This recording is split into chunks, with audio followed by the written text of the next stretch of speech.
Photo पास कराने में देखो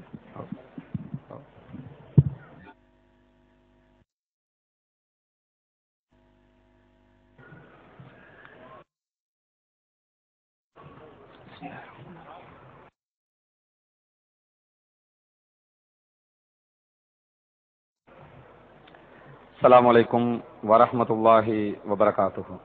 अऊज़ु बिल्लाहि मिन शुरूरि अनफुसिना व सय्याति अमालिना। अशहदु अल्ला इलाहा इल्लल्लाह व अशहदु अन्न मुहम्मदन अब्दुहु व रसूलुहु अम्मा बाद। எல்லா புகழும் புகழ்ச்சியும் அல்லாஹ் ஒருவனுக்கு உண்டாகட்டுமாக. ஸல்லல்லாஹு அவர்கள் மீதிலும் அவர்கள் காட்டிய வழிப்படி மாத்திரம் வாழக்கூடிய அனைவர்கள் மீதிலும் தௌஹீத் ஜமாத்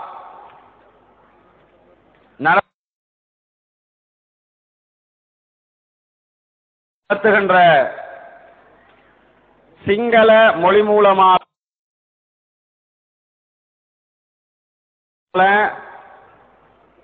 அல் குர்ஆன் வெளியீட்டு நிகழ்விலே பணிக்கப்பட்டிருக்கிறேன். இலங்கை வரலாற்றிலே கடந்த 50 ஆண்டுகளுக்கு முன்பதாக இலங்கை மக்களுக்கு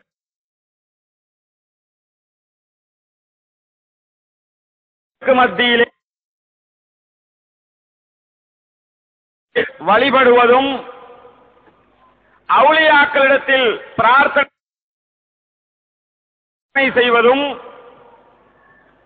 40 நாள் 4 மாதங்கள் தப்லீகிலே செல்வதும் தான்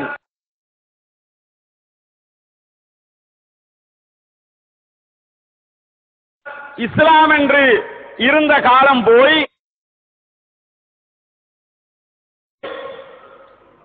அல் குர்ஆன்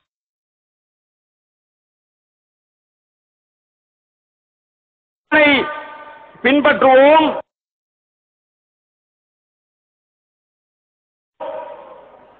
அல்லாஹ்வுடைய தூதரை பின்பற்றுவோம், மக்களை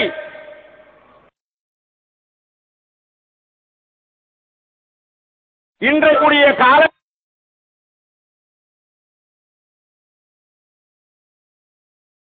காலகட்டத்திலே நாம் எல்லாம் அமர்ந்திருக்கிறோம்.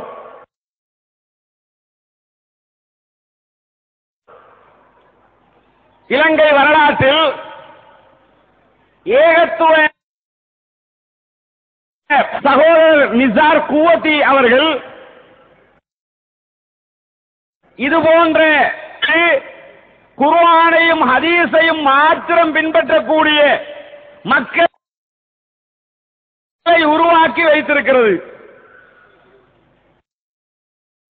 சிங்கள மொழி மூலமாக திருக்குர்ஆனை மொழிமாற்றம் செய்து தேவைப்படும் இடங்களிலெல்லாம் விளக்கங்கள் அளித்து குர்ஆனுடைய வரலாறுகள் தொகுக்கப்பட்டு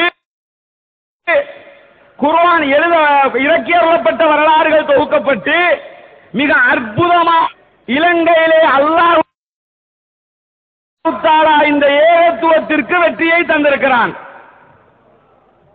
இப்படிப்பட்ட ஒரு அருமையான நேரத்தில் தான் புரட்சி பாதையில் தௌஹீத் ஜமாஅத்தின் தடயங்கள் என்ற தலைப்பு எனக்கு வழங்கப்பட்டிருக்கிறது. தென்னிந்திய மார்க்க அறிஞர் சகோதரர் பி ஜைனுல் ஆப்தீன் அவர்கள் இலங்கைக்குள் நுழைந்துவிடக் கூடாது என்று தடை விதிக்கப்பட்டிருக்கக்கூடிய இந்த நேரத்திலே பிஜே வந்துவிட்டால் சாப்பிடுவதற்கு வழியில்லாமல் போய்விடுமோ? பிஜே வந்துவிட்டால் கத்தம், பிஜே வந்துவிட்டால் மீண்டும் ஒரு ஏகத்துவ எழுச்சி துளிர்விட்டு விடுமோ என்று பயந்து நடுங்கி குரல் வளை அசைந்து ஆடி அடங்கி போயிருக்கக்கூடிய நம்முடைய கொள்கை எதிரிகள் இன்றைக்கு மீண்டும் அவர்களுடைய குரல் வளை அசைந்து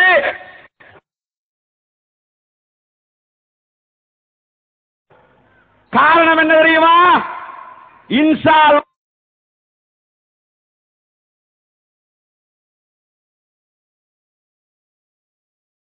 அல்லாஹ் எந்த அறிஞரை இந்த நாட்டுக்குள் வரவிடக் கூடாது என்று அவர்கள் திட்டமிட்டார்களா?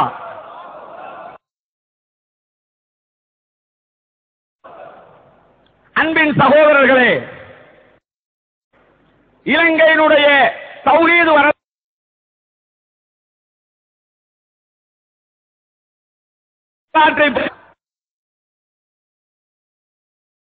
கவலைக்குரிய விஷயம் என்ன தெரியுமா?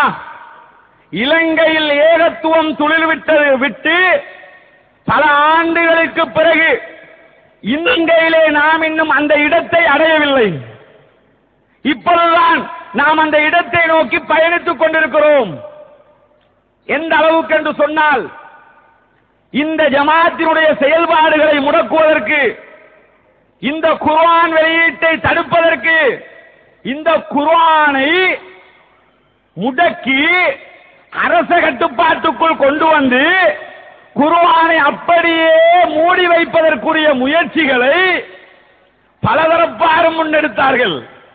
ஆனால் அல்லாஹ் தனது திருமறை குர்ஆனிலே சொல்லுகிறான், யகீதுன கைதா வஅகீது கைதா, அவர்கள் சூழ்ச்சி செய்கிறார்கள், நானும் சூழ்ச்சி செய்கிறேன். சூழ்ச்சின்னா சாதாரணமான சூழ்ச்சி இல்லைங்க. கடந்த 2 வாரங்களாக பார்த்திருப்பீர்கள். பிஜே வருவாரா வரமாட்டாரா? தௌஹீத் ஜமாத் என்ன செய்ய போகிறது? அவர் என்ன செய்கிறார்? இவர் என்ன செய்கிறார்? ஆளுக்கால் அறிக்கை விட்ட செய்திகள் எல்லாம் பார்த்திருப்பீர்கள். நான் கேட்கிறேன், இந்த கொள்கையை எதிர்ப்பதற்கு இத்தனை ஆதங்கப்படுகிறீர்களே சகோதரர்களே, உலகளாவிய மட்டத்திலே இந்த கொள்கையினுடைய நிலை என்ன தெரியுமா? இஸ்லாத்தினுடைய நிலை என்ன தெரியுமா?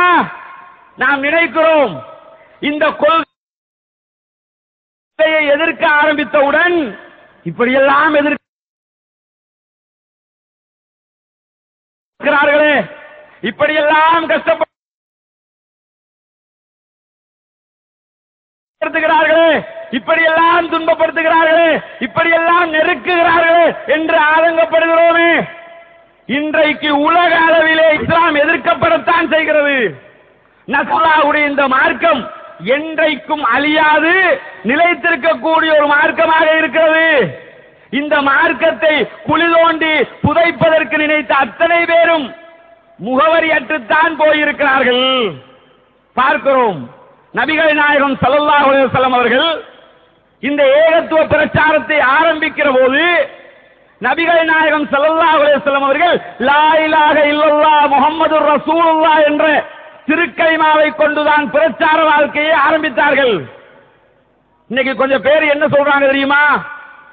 என்னதான் இருந்தாலும், எஸ்ஐடிஜே என்னதான் தியாகம் செய்தாலும், என்னதான் குர்ஆன் வெளியிட்டாலும், என்னதான் இரத்த தானத்தில் இலங்கை அளவில் முதலிடம் பெற்றாலும் உங்களுடைய பயணம் வேகமானது.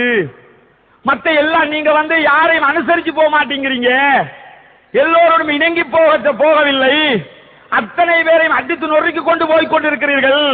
மற்றவருடைய கருத்துக்கு எதிராக உங்கள் கருத்தை தெரிவித்துக் கொண்டே இருக்கிறீர்கள். ஆகவே நீங்கள் அடிப்படைவாதிகள், நீங்கள் தீவிரவாதிகள், நீங்கள் இந்த நாட்டுக்கு தகுதியானவர்கள் அல்ல என்று சொல்லியெல்லாம் சொல்வது யார் தெரியுமா? நம்முடைய இஸ்லாமிய பேரிலே இயங்கக்கூடிய இயக்கங்கள்.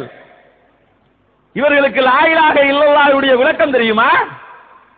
லா இலாஹ இல்லல்லாஹ் என்னவென்று தெரிந்திருந்தால் இப்படியெல்லாம் சொல்லுவார்களா, பேசுவார்களா, எழுதுவார்களா, உரையாற்றுவார்களா?